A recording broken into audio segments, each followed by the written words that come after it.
بسم اللہ الرحمن الرحیم۔ میری دوستوں سے گزارش ہے کہ ویڈیو کو لائک کریں، شیئر کریں اور چینل کو سبسکرائب کر دیں، ساتھ میں بیل آئیکن کا بٹن بھی دبا دیں تاکہ نئے آنے والی ویڈیوز آپ تک پہنچتے رہیں۔ عثمانیوں کو عسکری برتری حاصل تھی۔ مملوکی توپ خانہ باری توپوں پر مشتمل تھا جنہیں ایک ہی جگہ نصب کر دیا گیا تھا اور ان کو ایک جگہ سے دوسری جگہ منتقل کرنا ممکن نہ تھا، جبکہ عثمانی توپ خانہ ہلکی پھلکی توپوں پر مشتمل تھا جسے ہر طرف منتقل کیا جا سکتا تھا۔ عثمانیوں کا جنگی پلان بہت محتاط تھا، اگرچہ عثمانیوں نے بامر مجبوری بڑی تیزی سے طویل سفر کر کے مصر پہنچنے کی کوشش کی، ایسی سرزمین پر حملہ کیا جس پر ان کے مخالفین کا قبضہ تھا اور انہوں نے اچانک ممالک کو آ لیا تھا، لیکن پھر بھی انہیں کامیابی ہوئی کیونکہ یہی چیز تو کامیابی کے اہم عوامل میں سے ہے۔ اس کی دوسری دلیل یہ ہے کہ جب مملوکی توپ خانہ کو منتقل کرنے کی کوشش کی گئی تو عثمانی لشکر کے کئی دستے گھوم کر مملوکی لشکر کے عقب میں آ پہنچ چکے تھے، جنہوں نے بھاری غیر متحرک توپوں کی منتقلی کو ناممکن بنا دیا تھا۔ پھر مقدم قاہرہ کی جانب مشرق میں ایک پہاڑ کے راستے عثمانی فوجوں کے داخلے نے مملوکی توپ خانے کو مفلوج کر کے رکھ دیا۔ نتیجن مملوکی لشکر کی صفوں میں کھلبلی مچ گئی اور وہ بہت بری طرح عثمانیوں کی تلواروں کا لقمہ تر بننے لگے۔ عثمانی لشکر کے حوصلے بلند تھے، ان کی جہادی تربیت اعلیٰ پیمانے پر ہوئی تھی، یہ لوگ مطمئن تھے کہ ان کی جنگ عدل پر مبنی ہے، جبکہ مملوکی فوجوں میں سب سے باتیں نہیں پائی جاتی تھیں۔ دولت عثمانیہ زندگی کے تمام پہلوؤں میں شریعت اسلامیہ کا التزام کرتی تھی۔ ملک میں بسنے والی پوری آبادی کے ساتھ انتہائی درجے کا عدل برتا جاتا تھا، لیکن اس کے برعکس دولت مملوکی شریعت محمدیہ سے انحراف کر چکی تھی اور اپنی رعایا پر ظلم ڈھا رہی تھی۔ مملوکی امراء میں سے تقریباً تمام فوجی قیادت سلطان سلیم کے لشکر میں شامل ہونے کے لیے تیار تھی۔ یہ لوگ دولت عثمانیہ کے ساتھ تعاون کرنے کو سعادت خیال کر رہے تھے اور چاہتے تھے کہ عثمانیہ حکومت کے ماتحت رہ کر اپنے فرائض منصبی سر انجام دے۔ اس طرح کے قائدین میں خانیر بیگ اور جان بروغزالی کے نام آتے ہیں، جن میں سے اول الزم سلیم کی طرف سے مصر کی حکومت اور ثانی الذکر دمشق کی حکمران تفویض کیا گیا۔ مملوکیوں کو 1516 اور 1517 کے عرصہ میں شکست ہوئی، جب ان کی مملکت اپنے بڑھاپے کی عمر کو پہنچ چکی تھی اور ان کی تاریخ کا آخری صفحہ قلم بند ہوا تھا۔ بحیثیت ایک بہت بڑی اسلامی طاقت خواہ مشرقی وسط میں یا پوری دنیا میں، وہ اپنی تشخیص اور اپنے اسباب کو برقرار رکھنے پر اپنی قدرت کھو بیٹھی تھے، ان کی حکومت زوال پذیر ہوئی اور ان کے زیر نگی علاقے عثمانیوں کے قبضے میں چلے گئے۔ ڈاکٹر علی حسن نے اپنی کتاب تاریخ عجائب الاسانی ترجم والاخبار جلد اول میں عظیم سلاطین عثمانی کے عہد میں مصر کے اندرونی عثمانی حکومت کے خد و خیال کے بارے میں کچھ باتیں نقل کی ہیں۔ ان میں سے ایک اقتباس پیش کرتا ہوں۔ مصر ایک دفعہ پھر خلافت عثمانی کی طرف لوٹ آیا، جیسا کہ وہ ابتدائی اسلامی دور میں تھا۔ جب سلطان سلیم مصر کے تخت حکومت پر برجمع ہوا تو تمام جراثیم کو معاف کر دیا، مصری سلاطین کے اوقاف سے کچھ تعرض نہ کیا، بعض اوقاف منافع چراگاہوں اور حرمین شریفین کی آمدنی اور مواصل کے لیے درجات مقرر کر دیے، یتیموں اور مشائخ اور معذوروں کے لیے وظائف مقرر کیے، قلعوں کی تعمیر اور صوفیہ کے مصارف کا بندوبست کیا، مظالم، لوٹ کھسوٹ اور تمام ناجائز ٹیکسز ختم کر دیے، تمام علاقوں میں نظم و نسق پیدا کیا۔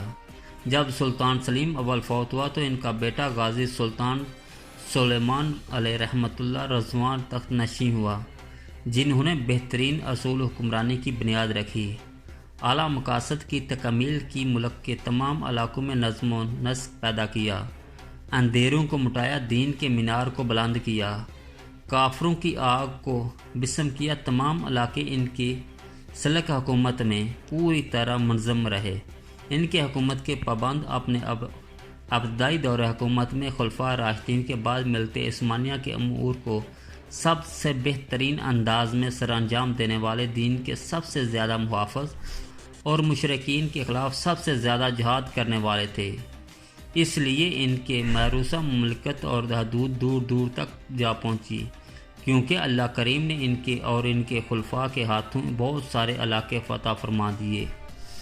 اس سب کچھ کے علاوہ انہیں یہ سعادت بھی حاصل تھی کہ وہ حکومتی معاملات میں سرحدوں کی حفاظت میں اسلامی شاعر کی قیام سنت محمدیہ کے التزام میں علماء دیندار طبقہ کی تعظیم اور حرمین شریفین کی خدمت میں کسی طرح کی غفلت نہیں برتتے تھے۔ انتقال خلافت کے مسئلے کو مصر کی فتح سے مربوط کیا جاتا ہے۔ کہا جاتا ہے کہ آخری عباسی خلیفہ جو قاہرہ میں مقیم تھا خود بخود سلطان سلیم کے حق میں خلافت سے دستبردار ہو گیا۔ مورخ ابن ایاس جو سلیم خان کا اہم اثر ہے اس بات کی طرف کوئی اشارہ نہیں کرتا۔ اس طرح وہ خطوط جو سلیم نے اپنے بیٹے سلیمان کے نام لکھے ان میں ایسا کوئی اشارہ نہیں ملتا کہ خلیفہ نے سلطان کے حق میں لقب خلیفہ سے دستبرداری اختیار کی، بلکہ اس دور کے تمام مسافر آل عثمان جو رسول اللہ صلی اللہ علیہ وسلم کے خاندان سے نہیں کی طرف خلافت کی منتقلی کے مسئلے کی طرف کوئی اشارہ نہیں کرتے۔ تاریخی حقیقت یہ ہے کہ سلطان سلیم 920 ہجری مطابق 1514 سن سے اپنے اوپر لقب خلیفہ اللہ فی طول ارضہا کا اطلاق کرتا آ رہا تھا، یعنی شام اور مصر کی فتح اور حجاز مقدس کے اعلان خضوع سے پہلے سلطان سلیم اور اس کے آباء و اجداد کو ایک عظیم مقام حاصل ہوا جو لقب خلافت کے استعمال سے پوری مطابقت رکھتا تھا، بالخصوص اس وقت جبکہ قاہرہ میں جو مرکز خلافت تھا کوئی دم خم نہیں رہا تھا۔ سلیم کی فتوحات نے اسے طاقتور اور روحانی مادی اقتدار عطا کر دیا، بالخصوص حرمین شریفین کی دولت عثمانیہ میں ضم ہونے کے بعد تو سلیم کی طاقت اور اقتدار پہلے سے کہیں بڑھ گئی تھی اور عثمانی سلطنت کمزور مسلمانوں کی پناہ گاہ بن گیا تھا جس کی طرف وہ امید بری نظروں سے دیکھ رہے تھے، اور ایشیا اور افریقہ اسلامی بندرگاہوں پر پرتگالیوں کے حملوں کے بعد اس کی مدد پر یقین رکھتے تھے۔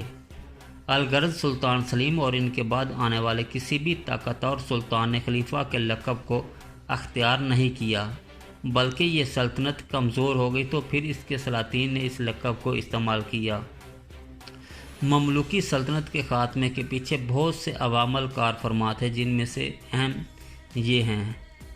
مملوکی سلاطین نے ترقی یافتہ جنگی پالیسی اپنانے سے احتراز کیا۔ انہوں نے نہ تو جدید اسلحے کا بندوبست کیا اور نہ جدید فنون حرب سے استفادہ کیا طرف قدم بڑھایا۔ ممالک گھوڑ سواری طریقہ جنگ پر اعتماد کرتے رہے جو قرون وسطی میں معروج رہا تھا، جبکہ عثمانی جدید آتشی اسلحہ بالخصوص توپ خانہ استعمال میں لائے۔ ممالک کے طرف اقتدار کی رساکشی جاری تھی، بہت سے فتنے، شورشیں اور فسادات پیدا ہو چکے تھے جن کی وجہ سے مشکل ترین وقت میں حکومتی مستحکم نہ رہ سکی۔ مملوکی سلاطین سے رایا کی نفرت، کیونکہ ممالک نے رایا سے الگ ایک اعلیٰ طبقہ قائم کر رکھا تھا جو عام لوگوں کی پہنچ سے دور تھا۔ خود مملوکیوں کی صفوں میں کچھ اختلافات رونما ہو گئے تھے، جیسے والی حلب خانیر بیگ اور جانبدار غزالی نے سلیم کو خوش آمدید کہا، اور ان کی وجہ سے مملوکی دولت بہت تیزی سے تنزل کا شکار ہوئی۔ تباشدہ اقتصادی صورتحال، بالخصوص جب مصر سے گزرنے والے تجارتی راستے بند ہو گئے اور نئے امید افزا راستوں کا انکشاف ہو گیا، اور اہم ترین جو پہلے تمام عوامل کا جامع ہے یہ ہے کہ مملوکیوں نے قانون خداوندی کی پاسداری چھوڑ دی تھی، جبکہ ان کے مقابلے میں عثمانی الہی شریعت پر ہمیشہ کی طرح آج بھی کاربند تھے۔ حجاج مقدس مملوکیوں کے تابع تھا۔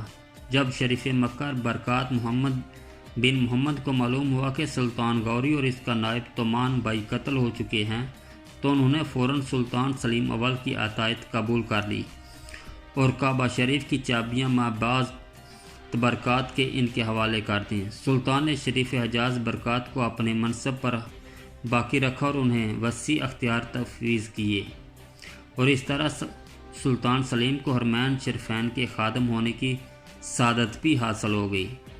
اب سلطان سلیم عالم اسلام کا سب سے طاقتور فرمانروا تھا اور اس کی قدر و منزل پہلے سے کہیں بڑھ گئی تھی، بالخصوص جب دولت عثمانیہ نے مقدس مقامات کے لیے بہت سے اوقاف قائم کیے۔ ان اوقاف کی آمدنی قصر سلطانی میں ایک مستقل خزانہ میں جمع ہوتی تھی۔ حجاز مقدس کی عثمانیوں کے زیر نگی آنے کی وجہ سے بحر احمر پر عثمانیوں کو غلبہ حاصل ہو گیا اور حجاز مقدس اور بحر احمر سے پرتگالی خطرہ ٹل گیا، اور یہ غلبہ 18ویں صدی کے اختتام تک باقی رہا۔ مملوکیوں کی شکست کے بعد مملوکی حاکم یمن جرکسی اسکندر سلطان سلیم کی خدمت میں حاضر ہوا کہ سلطان کی عطیت اور دوستی کی ذمہ داریاں پوری کرے۔ سلطان سلیم نے اسے اپنے منصب پر باقی رکھنے سے اتفاق کیا۔ یمن کو بہت بڑی اہمیت حاصل تھی، اسے بحر احمر کے کلید خیال کیا جاتا تھا اور اس کی سلامتی میں ہی حجاز مقدس میں موجود متحرک مقامات کی سلامتی تھی۔ شروع میں یہاں عثمانیوں کی گرفت مضبوط نہیں تھی، کیونکہ یہاں کی قیادت اور مملوکیوں کے درمیان داخلی تنازعات پائے جاتے تھے۔ اس کے علاوہ پہاڑی علاقوں کے درمیان زید یہ مذہب مقبول ہو رہا تھا۔ یہ خطرہ پرتگالی خطرہ کے علاوہ تھا جو ہر وقت یمنی سالوں کو خوفزدہ کرتا رہتا تھا۔ اس چیز نے سلطان کو اس بات پر مجبور کیا کہ وہ بحری فوج بھیج کر اس خطرے کا سدباب کرے، مگر یہ مہم اس نزاع کی وجہ سے ناکام رہی جو اس کے قائد حسین رومی حاکم جدہ اور عثمانیہ کے بحریہ کے ایک قائد الدین عثمان کے درمیان پیدا ہو گیا۔ اس کے بعد سلطان نے سلیمان پاشا ارناؤتی کی سرکردگی میں 945 ہجری مطابق 1538 سن کو ایک دوسری مہم روانہ کی۔ اس مہم میں 74 جہاز اور 20,000 افراد شریک ہوئے۔ اس حملے کا مقصد یمن پر بالعموم عدن اور بالخصوص قبضہ کر کے باب المندب کے تنگکائے کو پرتگالی جہازوں کے لیے بند کرنا تھا۔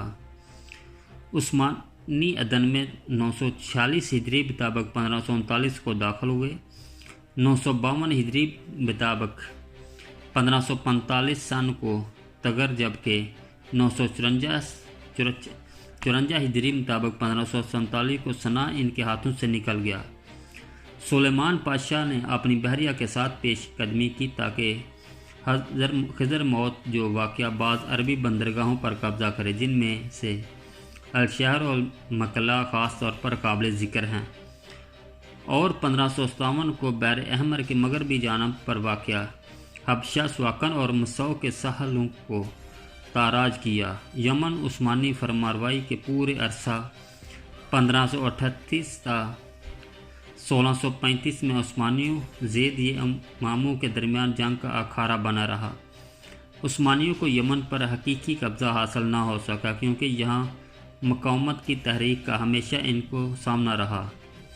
دولت عثمانیہ کے غلبہ کے عرصے 1538 تا 1635 میں عثمانی اور رائمہ زید یہ مسلسل ایک دوسرے سے برسرے پیکار رہے اور عثمانی اس پر مکمل کنٹرول حاصل نہ کر سکے تھے، جس کا اسباب بعض قبائل کی سرکشی تھی۔ یمن میں اپنی موجودگی سے عثمانیوں نے فائدہ اٹھایا اور پرتگالی دباؤ سے خلاصی حاصل کرنے کے لیے خلیج میں بحری مہمات کا اہتمام کیا۔